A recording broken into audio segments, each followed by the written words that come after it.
আসসালামু আলাইকুম বন্ধুরা, MI5 অফিসিয়ালের পক্ষ থেকে আপনাকে স্বাগতম। আজকে আমরা আলোচনা করব টাইপ 3 RDAR ব্যবহার করে এনপিভি নির্ণয় করা। RDAR এর পূর্ণরূপ হচ্ছে রিস্ক অ্যাডজাস্টমেন্ট ডিসকাউন্ট রেট। অর্থাৎ এই RDAR ব্যবহার করে আমাদেরকে এনপিভি নির্ণয় করতে হবে। RDAR কখনো নির্ণয় করতে হবে না, এনপিভি নির্ণয় করতে হবে আমাদেরকে। তো সূত্রগুলো জেনে নিই। সূত্র হচ্ছে RDAR যদি দেওয়া না থাকে প্রশ্নে, তাহলে আমাদেরকে বের করে নিতে হবে। RDAR বের করার সূত্র হলো RF প্লাস KM না RM minus RF into beta. এই RF আমি আবারও বলছি সূত্রটা, RF plus RM minus RF into beta. আমরা এখন জেনে নিই RF মানে কি। RF মানে হচ্ছে রিস্ক ফ্রি রিটার্ন, যেটা প্রশ্নপত্রে দেওয়াই থাকবে। RM, এই RM এর মানে হচ্ছে average rate of market return বা কস্ট অফ ইকুইটি।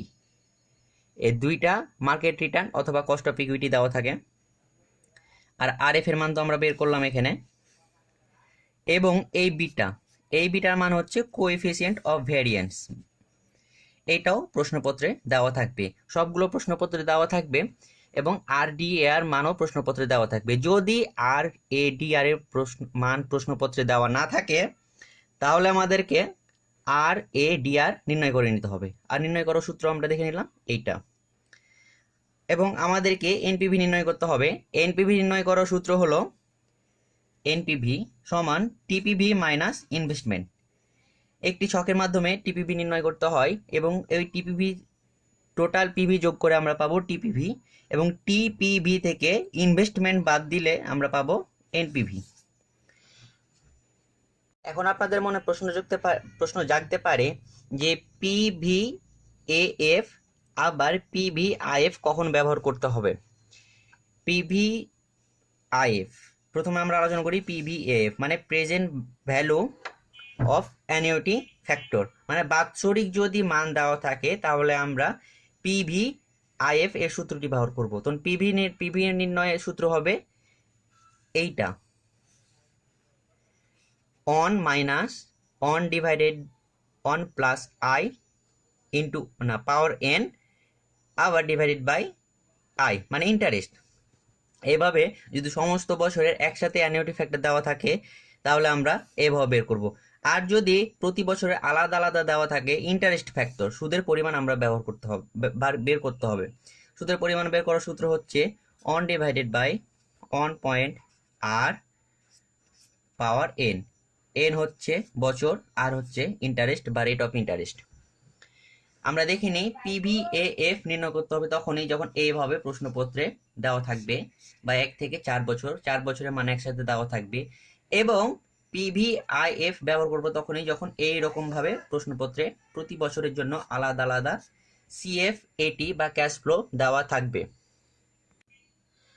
এখন আমরা দুইটি উদাহরণ দেখব, এই ধরনের একটি উদাহরণ এবং এই ধরনের একটি উদাহরণ।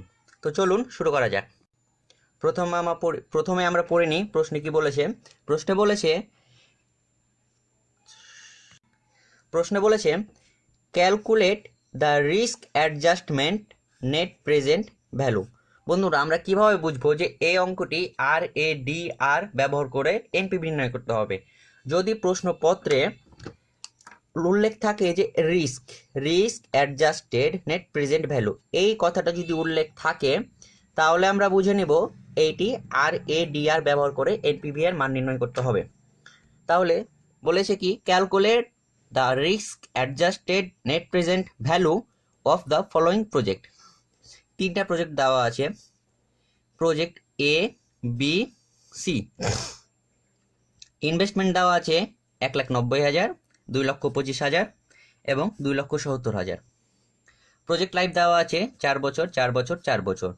অ্যানুয়াল ক্যাশ ফ্লো দেওয়া আছে প্রজেক্ট A-তে 60,000 টাকা, প্রজেক্ট B-তে 75,000, প্রজেক্ট C-তে 1 লক্ষ টাকা। এবং কোএফিসিয়েন্ট অফ ভ্যারিয়েন্স এখানে বলা আছে project A-তে 0.5, project B-তে 0.7, project C-তে 1.3।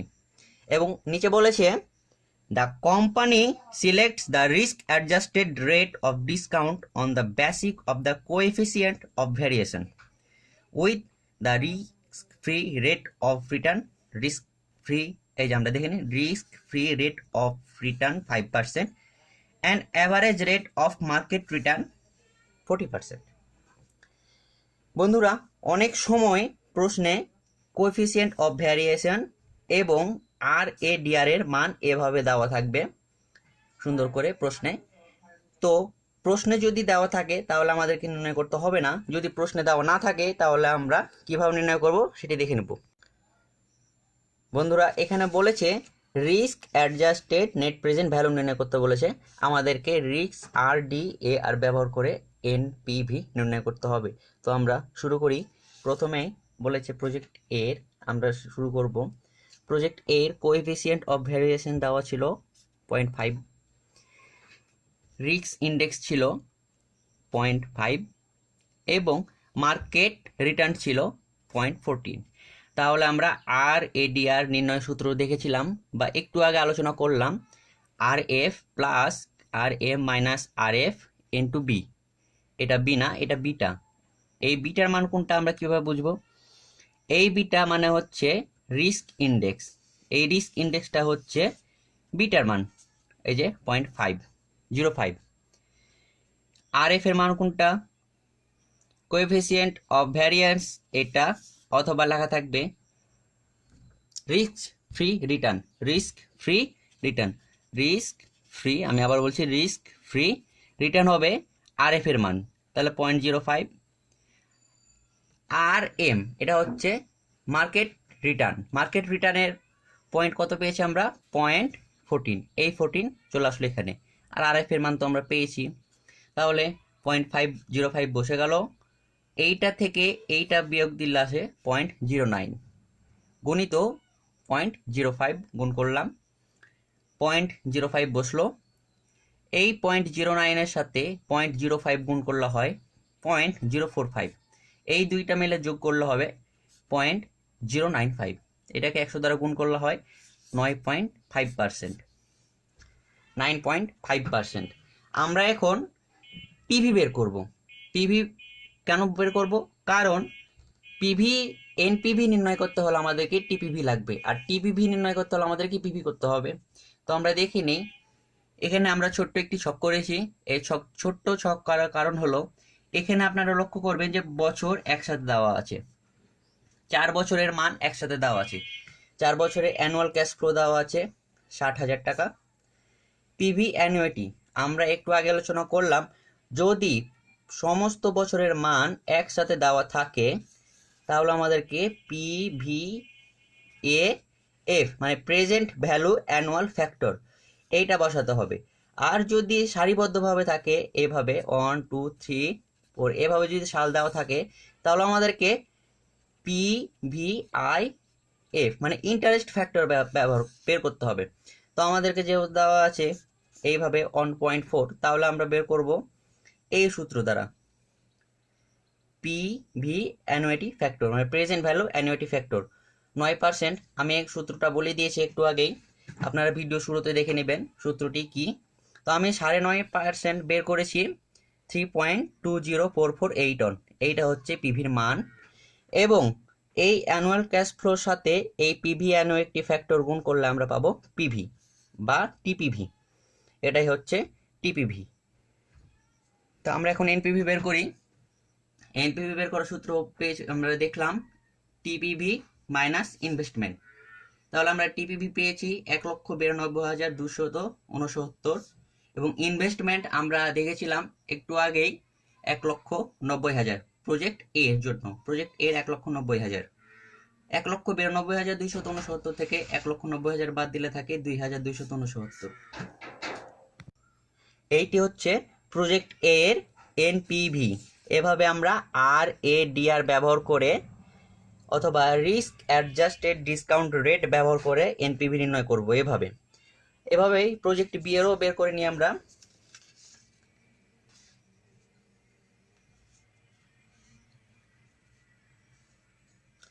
Project B এও দেওয়া আছে রিস্ক ইন্ডেক্স 0.07 না সরি 0.7, কোএফিসিয়েন্ট অফ ভ্যারিয়েন্স দেওয়া আছে 0.05, মার্কেট রিটার্ন দেওয়া আছে 0.14।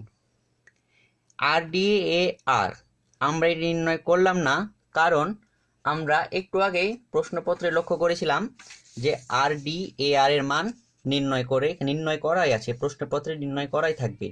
RDR এর মান কত আছে এখানে আমরা পেয়েছি 0.113। মানে এই যে আমরা কিভাবে বুঝবো এই পয়েন্টটা কিভাবে কেন নিলাম, কারণ প্রজেক্ট বিতে আপনারা দেখবেন রিস্ক ইন্ডেক্স 0.7, এই 0.7 জন্য এই যে দেখেন 0.7, এই 7 জন্য আমাদের মান ছিল RDR এর 0.113। এই কারণে আমরা 0.113 নিলাম। যদি আমাদের থাকতো 0.25 তাহলে আমরা অবশ্যই এই মানটি নিতাম, 0.0725 এই মানটি নিতাম। আমাদের আছে 0.7, তার জন্য আমরা নিলাম 0.113। এভাবে মানগুলো নিতে হবে। তাহলে আমরা 0.113কে 100 দ্বারা গুণ করলে বা পার্সেন্টেজ বের করলে পাই 11.3%। এখন আমরা পিভি নির্ণয় করব।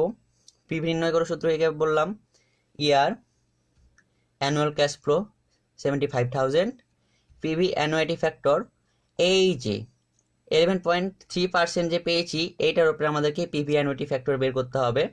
আমি বের করে নিয়েছি, আপনারা সূত্রের মাধ্যমে বের করে নেবেন 3.082677। এই অ্যানুয়াল ক্যাশ ফ্লোর সাথে পিভি অ্যানুইটি ফ্যাক্টর গুণ করলে আমরা পিভি পাবো। পিভি পেয়েছি 2,31,201 টাকা। তাহলে আমরা এনপিভি নির্ণয় করি। এনপিভি সূত্র হচ্ছে টিপিভি মাইনাস ইনভেস্টমেন্ট। টিপিভি পেয়েছি আমরা 2,31,201 টাকা, মানে এই টাকাটা। আর ইনভেস্টমেন্ট আমাদের প্রশ্নপত্রে দেওয়া আছে 2,25,000। তো টিপিভি থেকে ইনভেস্টমেন্ট বাদ দিলে আমাদের থাকে 6,201 টাকা। এইটি হচ্ছে আমাদের প্রজেক্ট বি এর এনপিভি। ঠিক একইভাবে প্রজেক্ট সি এরও আমরা এনপিভি বের করব। আমি এখানে দেখুন দেওয়া আছে প্রজেক্ট সি এর রিস্ক ইন্ডেক্স 1.3, RADR মান দেওয়া আছে। RADR যদি প্রশ্নপত্রে না দেওয়া থাকে তাহলে আমরা একটু আগে জানলাম কিভাবে RADR নির্ণয় করব। RADR নির্ণয় করার সূত্র হলো এই যে এই পুরো যে সিস্টেমটা দেখছেন এইটা হচ্ছে RADR। যদি প্রশ্নপত্রে না দেওয়া থাকে তাহলে আমরা এভাবে নির্ণয় করে নেব, কারণ RADR নির্ণয় প্রয়োজন হবে, কারণ PVAF নির্ণয় করার জন্য আমাদেরকে RADR এর মান দরকার, যেটার মাধ্যমে আমরা পিভি বের করতে পারবো। তো আমরা দেওয়া আছে এখানে ইয়ার দিলাম, অ্যানুয়াল ক্যাশ ফ্লো দেওয়া আছে 1 লক্ষ টাকা। পিভি অ্যানুইটি ফ্যাক্টর আমরা পেয়েছি 60.7%। 60.7%-এর PVAF আপনারা ভালোভাবে লক্ষ্য করবেন, কারণ অনেকে এখানে ভুল করে। এখানে IF কখন হবে আমি একটু আগে বলে দিলাম, আর AF কখন হবে আমি সেটাও বলে দিলাম। এখানে আমরা PVAF নির্ণয় করব। PVAF মানে প্রেজেন্ট ভ্যালু অ্যানুইটি ফ্যাক্টর আমরা পেয়েছি 60.7%। এইটার প্রেজেন্ট না অ্যানুইটি ফ্যাক্টর হয় 2.759529। অ্যানুয়াল ক্যাশ ফ্লোর সাথে 1 লক্ষ এবং পিভি অ্যানুইটির ফ্যাক্টর গুণ করলে হয় 2,75,953 টাকা। অনুরূপভাবে আমরা এনপিভি নির্ণয় করি টিপিভি মাইনাস ইনভেস্টমেন্ট। টিপিভি পেয়েছি আমরা 2,75,953 এবং ইনভেস্ট আমাদের ছিল প্রশ্নপত্রে 2,70,000। এই টিপিভি থেকে ইনভেস্টমেন্ট বিয়োগ করলে আসে আমাদের এনপিভি 5,953 টাকা। এবং সবগুলোর এনপিভি নির্ণয় করার পর যে প্রজেক্টের বেশি পাবো সেই প্রজেক্ট আমরা অ্যাকসেপ্ট করব। অর্থাৎ প্রজেক্ট বি এর আমরা এনপিভি দেখতে পাচ্ছি সব থেকে বেশি 6,201 টাকা। এই প্রজেক্ট আমরা অ্যাকসেপ্ট করব। আমরা কমেন্টে লিখব project B should be accepted because its NPV is higher than project A and project C.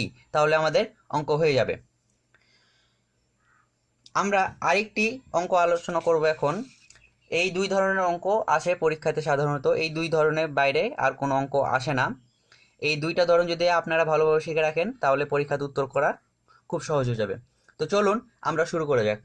প্রশ্নপত্রে বলেছে Tom Papers is considering investment on of the mutually exclusive projects A and B. The firm's cost of equity is 15%, cost of capital মানে KE 50%, and the risk-free return is 10%. The risk-free return is 10%. The firm has gathered the following basic cash flow and risk index data for each project. মানে দুইটা প্রজেক্টের জন্য আলাদা আলাদা তথ্য প্রদান করা হলো। প্রজেক্ট এ ইনভেস্ট করেছে 15,000 টাকা, প্রজেক্ট বি এ ইনভেস্ট করেছে 11,000 টাকা। প্রথম বছরের ক্যাশ ফ্লো দেওয়া আছে 6,000 প্রজেক্ট এতে, দ্বিতীয় বছরে দেওয়া আছে 6,000, তৃতীয় বছরে দেওয়া আছে 6,000, চতুর্থ বছরে দেওয়া আছে 6,000। এবং project B A cash flow দেওয়া আছে প্রথম বছরে 6,000, দ্বিতীয় বছরে 5,000, তৃতীয় বছরে 4,000, চতুর্থ বছরে 2,000। এবং রিস্ক ইন্ডেক্স মানে বিটার মান দেওয়া আছে 1.80 প্রজেক্ট এতে, এবং প্রজেক্ট বিতে দেওয়া আছে 1.00 মানে সরাসরি অন। এবং প্রশ্নপত্রে বলা হয়েছে find the net present value মানে NPV of each project using the firm's cost of capital. মানে প্রশ্নপত্রে যে কস্ট অফ ক্যাপিটাল অর্থাৎ KE দেওয়া আছে, এই KE এর মান ব্যবহার করে আমাদেরকে এনপিভি নির্ণয় করতে হবে। বি নাম্বারে বলা হয়েছে determine the RADR using CAPM।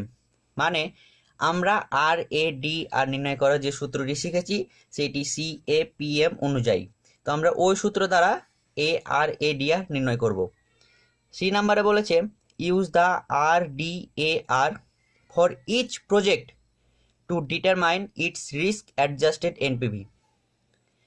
এখন আসল প্রশ্ন, এই RADR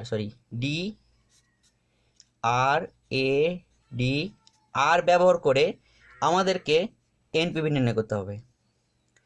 রিস্ক অ্যাডজাস্টেড ব্যবহার করে বা RADR ব্যবহার করে আমাদেরকে এনপিভি নির্ণয় করতে হবে। Which project is preferable at is this situation, মানে কোন প্রজেক্টটি ভালো বা গ্রহণযোগ্য সেটি আমাদেরকে এই মুহূর্তে সেটি নির্ণয় করতে বলেছে। এবং ডি নাম্বারে বলেছে কম্পেয়ার এ অ্যান্ড সি, মানে এই যে এ নাম্বার এবং সি নাম্বার দুটার মধ্যে তুলনা করতে বলেছে। Which project do you recommended that the firm accepted, কোন প্রজেক্টটা অ্যাকসেপ্ট করবে বা আপনি অ্যাকসেপ্ট করতে বলবেন, এটি বলা হয়েছে। তো আমরা সরাসরি সমাধানে চলে যাই। প্রথম প্রশ্নে বলা হয়েছিল find the net present value of each project using the firm's cost of capital, বা কস্ট অফ ক্যাপিটাল ব্যবহার করে প্রত্যেকটা ফার্মের জন্য আমাদেরকে এনপিভি নির্ণয় করতে হবে। তো এনপিভি নির্ণয় করার জন্য আমাদেরকে প্রয়োজন পিভি নির্ণয় করতে হলে আমরা এই ছকটির মাধ্যমে নির্ণয় করব। আমি দুইটি প্রজেক্ট একসাথে নির্ণয় করেছি, প্রজেক্ট এ এবং প্রজেক্ট বি। প্রত্যেকটা প্রজেক্টের জন্য 4টি করে কলাম হবে, ইয়ার, ক্যাশ ফ্লো আফটার ট্যাক্স অর্থাৎ CFAT, PVIF 15% এবং পিভি। অনুরূপভাবে দ্বিতীয় বছরের জন্য একই, ইয়ার, CFAT, PVIF এবং পিভি। বন্ধুরা আপনারা ভালোভাবে লক্ষ্য করুন, এখানে আমি PVIF কেন দিলাম, কারণ প্রতিটা বছরের ক্যাশ ফ্লো আলাদাভাবে দেওয়া আছে, প্রত্যেকটা বছরের মান দেওয়া আছে, যার কারণে আমাদেরকে এখানে বের করতে হবে ইন্টারেস্ট। যদি না থাকতো তাহলে আমরা PVAF ব্যবহার করতাম ঠিক পূর্বের অঙ্কের মতো। তো চলুন, প্রথম বছরে দেওয়া আছে প্রজেক্ট এতে 6,000, দ্বিতীয় বছরে 6,000, তৃতীয় বছরে 6,000, চতুর্থ বছরে 6,000। PVIF 15%। আমরা কেন 15% নিলাম, কারণ প্রশ্নপত্রে উল্লেখ করাই আছে the firm's cost of capital is 15%। তাই আমরা এখানে 50% নিলাম। তো আমি 50% নির্ণয় করে নিয়েছি। প্রথম বছরে হবে 0.870, 0.756, তৃতীয় বছরে হবে 0.658, চতুর্থ বছরে হবে 0.572। তো আমরা এই CFAটির সাথে PVIF গুণ করলে আমরা পাবো PV। তো আমরা গুণ করি, এইটার সাথে গুণ করলে প্রথম বছরে হবে 5220, দ্বিতীয় বছরে হবে 4536, তৃতীয় বছরে হবে 3948 এবং চতুর্থ বছরে হবে 3432। এই 4 বছরের পিভি যোগ করলে আমরা পাবো টিপিভি। টিপিভি হবে আমাদের 17,134 টাকা। এইটা হচ্ছে প্রজেক্ট এ টিপিভি। অনুরূপভাবে প্রজেক্ট বি এরও আমরা বের করে নেব। প্রজেক্ট বি, এখানে প্রথম বছরে CFAটি দেওয়া আছে বা ক্যাশ ফ্লো দেওয়া আছে 6,000 টাকা, দ্বিতীয় বছরে দেওয়া আছে 4,000 টাকা, তৃতীয় বছরে দেওয়া আছে 5,000 টাকা এবং চতুর্থ বছরে দেওয়া আছে 2,000 টাকা। এবং পিভি সেম একই পাবো আমরা। আমি আর বেশি না বলে বসে দিন, আপনারা দেখে শুনে আমি বলে দিচ্ছি। প্রথম বছরে আমরা পেয়েছি 0.870, দ্বিতীয় বছরে পেয়েছি আমরা 0.756, তৃতীয় বছরে পেয়েছি আমরা 0.658 এবং চতুর্থ বছরে পেয়েছি আমরা 0.572। এই পিভি নির্ণয় করার সূত্র বের করবেন কিভাবে? সূত্র খুব সহজ। সূত্রটি হচ্ছে অন ডিভাইডেড 1.15। আপনি এখানে যত বছর বের করবেন এখানে তত বছর লিখতে হবে। আমি সাপোজ এখানে অন দিলাম। এখন ক্যালকুলেশন করে বের করলে এটা শুধু ইন্টারেস্টের জন্য। যদি ইন্টারেস্ট বের করতে বলা হয় তাহলে এই সূত্রটি ব্যবহার হবে, আদারওয়াইজ আরেকটি যে সূত্র আছে সেটি ব্যবহার হবে। তো আমরা পিভি এখন বের করে নিই। এই 6,000-এর সাথে 0.870 গুণ করলে আসে 5,220, 4,000-এর সাথে 0.756 গুণ করলে আসে 3,024, 5,000-এর সাথে 0.658 গুণ করলে আসে 3,290 এবং 2,000-এর সাথে 0.572 গুণ করলে আসে 1,144। এই 4টা বছরের পিভি যোগ করলে আমরা টিপিভি মানে টোটাল পিভি পাবো 12,678। এখন আমরা এনপিভি নির্ণয় করি। প্রজেক্ট এ এর জন্য এনপিভি নির্ণয় আমরা জানি সূত্র কি, এনপিভি সমান টিপিভি মাইনাস ইনভেস্টমেন্ট। টিপিভি আমরা পেয়েছি 17,136, ইনভেস্টমেন্ট আমাদের প্রশ্নপত্রে দেওয়া হচ্ছে 15,000, বিয়োগ করা হয় 2,136। এটা প্রজেক্ট এ এর এনপিভি। প্রজেক্ট বি এর এনপিভি হচ্ছে টিপিভি পেয়েছি আমরা 12,678 এবং আমাদের ইনভেস্ট দেওয়া আছে 11,000। আমরা বিয়োগ করলে পাবো 2,678। এটা হচ্ছে প্রজেক্ট বি এর এনপিভি। এখন আমরা নির্ণয় করব 2 নম্বর রিকোয়ারমেন্ট। 2 নম্বর রিকোয়ারমেন্টে বলা হয়েছিল determine the RADR using CAPM। তো আমরা CAPM অনুসারে RDR এর ব্যবহার করব, RDR এর মান নির্ণয় করব। তো RDR এর মান আমরা নির্ণয় করি, চলুন। আমরা জানি RDR এর মান নির্ণয় করার সূত্র হচ্ছে RF প্লাস, আমরা পূর্বের অঙ্কে রেখেছিলাম RM, এখানে KE লিখলাম মানে কস্ট অফ ইকুইটি, আর RF মানে risk free return into beta. RF এর মান দেওয়া আছে প্রশ্নে 10%। 10%কে আমরা পয়েন্ট আকারে ভাগ করলে পাই 0.10। KE মানে কস্ট অফ ইকুইটির মান দেওয়া আছে বা কস্ট অফ ক্যাপিটালের মান দেওয়া আছে 15%। 15%কে আমরা পয়েন্ট আকারে ভাঙলে পাবো 0.15। RF এর মান দেওয়াই আছে এবং বিটার মান দেওয়া আছে প্রশ্নপত্রে। রিস্ক ইন্ডেক্স দেওয়া আছে 1.80। রিস্ক ইন্ডেক্স মানেই বিটা। তো আমরা 0.10 থাকলো, এই 0.15 থেকে 0.10 বাদ দিলে থাকে 0.05। এর সাথে আমরা 0.80 গুণ করব, গুণ করে পাবো আমরা 0.09 এবং 0.10 সাথে যোগ করলে হয় 0.19। এই 0.19কে পার্সেন্টেজ আকারে প্রকাশ করলে পাবো 19%। আমরা প্রজেক্ট এ এর RADR পেলাম 0.19 অর্থাৎ 19%। এবং প্রজেক্ট বি এর আমরা সেমভাবে বের করে নেব, সূত্র একই, শুধু মানটা আলাদা হবে। কোন মানটা আলাদা হবে?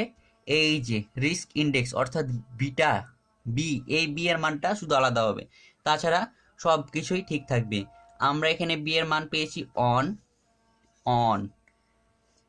পয়েন্ট, এই 0.05 এর সাথে অন গুণ করলে হয় 0.05। আমি এইটুক বুঝালাম না আপনাদেরকে, কারণ বুঝালে সময় লাগবে বেশি এবং ভিডিওটি আরও লম্বা হয়ে যাবে। তো আপনারা আমি যেভাবে বুঝিয়েছি সেভাবে করতে হবে এখানে।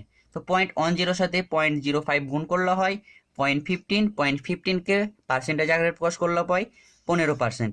এইটা হচ্ছে RADR অফ প্রজেক্ট বি, মানে প্রজেক্ট এ এবং প্রজেক্ট বি এর আমরা আলাদা আলাদাভাবে RADR নির্ণয় করে নিলাম। এখন আমরা রিকোয়ারমেন্ট সি এ চলে যাব। রিকোয়ারমেন্ট সি এ বলেছে RADR ব্যবহার করে প্রত্যেকটা প্রজেক্টের জন্য NPV নির্ণয় করতে হবে। তো আমরা যেমন এর আগে একটু অঙ্ক করলাম এক্সাম্পল অন, সেম অনুরূপভাবে সেম অঙ্ক আমাদেরকে করতে হবে, শুধু পার্থক্য আমরা দুই জায়গাটা দেখতে পাচ্ছি।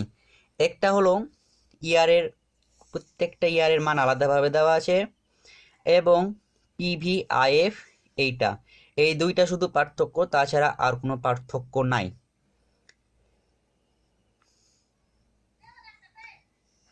এবং এনপিভি সূত্র সেম, প্রজেক্ট বি এর এনপিভি সূত্র সেম। তো আমি ভিডিওটি বেশি লম্বা করব না, যার কারণে আমি আর বোঝালাম না, সব কিছুই ঠিক আছে। শুধু আমরা এখানে PVIF 19%, এখানে 19 এবং এখানে 15, কেন আমরা 19% নিলাম এবং কেন 15% নিলাম? কারণ আমরা প্রজেক্ট না বি নাম্বার রিকোয়ারমেন্টে আমরা RADR প্রজেক্ট এ নির্ণয় করেছিলাম 19% এবং প্রজেক্ট বি এ নির্ণয় করেছিলাম 50%, যার কারণে আমরা এই 19% নিলাম প্রজেক্ট এতে প্রেজেন্ট ভ্যালু ইন্টারেস্ট ফ্যাক্টর, এবং এই 15% নিলাম আমরা প্রজেক্ট বিতে। প্রজেক্ট বি এর আমরা ইন্টারেস্ট ফ্যাক্টর প্রথমে আমরা ইয়ার বসাবো, CF এটি দেওয়াই আছে প্রশ্নে। PVAF বের করার সূত্র তো আপনাদেরকে বলেই দিলাম, আমি আবারও বলে দিচ্ছি, on divided on point on 9। এখন যত বছরে বের করবেন এখানে তত বছর দিবেন, এখানে আমি 0 দিলাম, সমান যেটা আসবে সেটা হচ্ছে প্রথম বছরের PVP, এখানে 2 দিলে দ্বিতীয় বছরের PV পাবো আমরা। এভাবে তৃতীয় বছর চতুর্থ বছর বের করে নেবেন এবং প্রজেক্ট বি সেমভাবে বের করে নেবেন। তাহলে আমরা প্রজেক্ট এ টোটাল PV পাবো 15,828 এবং প্রজেক্ট বি এর টোটাল PV পাবো 12,678। আমরা এখন টোটাল PV থেকে ইনভেস্টমেন্ট বিয়োগ করলে NPV পাবো। প্রজেক্ট এ এর NPV হচ্ছে TPV মাইনাস ইনভেস্টমেন্ট। TPV পেয়েছি আমরা 15,828 এবং ইনভেস্টমেন্ট পেয়েছি 15,000। এই 15,000 থেকে 15,828 থেকে বাদ দিলে আমাদের 15,000 বাদ দিলে থাকে 828। প্রজেক্ট এটা হচ্ছে আমাদের প্রজেক্ট এর NPV এবং প্রজেক্ট বি এর NPV হচ্ছে TPV মাইনাস ইনভেস্টমেন্ট 12,678 মাইনাস 11,000 বাদ দিলে থাকে 1,678। এটা হচ্ছে প্রজেক্ট বি এর NPV। এইভাবে RADR ব্যবহার করে NPVর মান নির্ণয় করতে হয়। আমি 2টি উদাহরণ দিলাম এখানে, এই 2টি উদাহরণ আরও এক্সাম্পল ভিডিও ডেসক্রিপশন বক্সে দেওয়া আছে, সেইখান থেকে আপনারা অঙ্কগুলো করুন। আশা করি পরীক্ষাতে যদি এই ধরনের অঙ্ক আসবে এবং যদি আসে তাহলে আপনারা খুব সহজেই উত্তর করতে পারবেন, আপনাদের কোনো সমস্যা হবে না। এই দুইভাবেই প্রশ্ন করা হয়ে থাকে, দুইভাবেই আমি আপনাদেরকে দেখিয়ে দিলাম এবং আপনারা বাসায় বেশি চর্চা করুন। কোনো প্রশ্ন থাকলে আমাকে ইনবক্সে বলুন।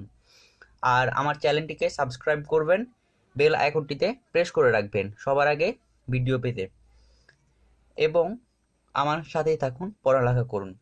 এই দুইভাবে অঙ্ক করলে আশা করি এই টপিকস আর কোনো সমস্যা থাকবে না। আপনারা ভালো থাকবেন, সুস্থ থাকবেন। ধন্যবাদ দেখার জন্য।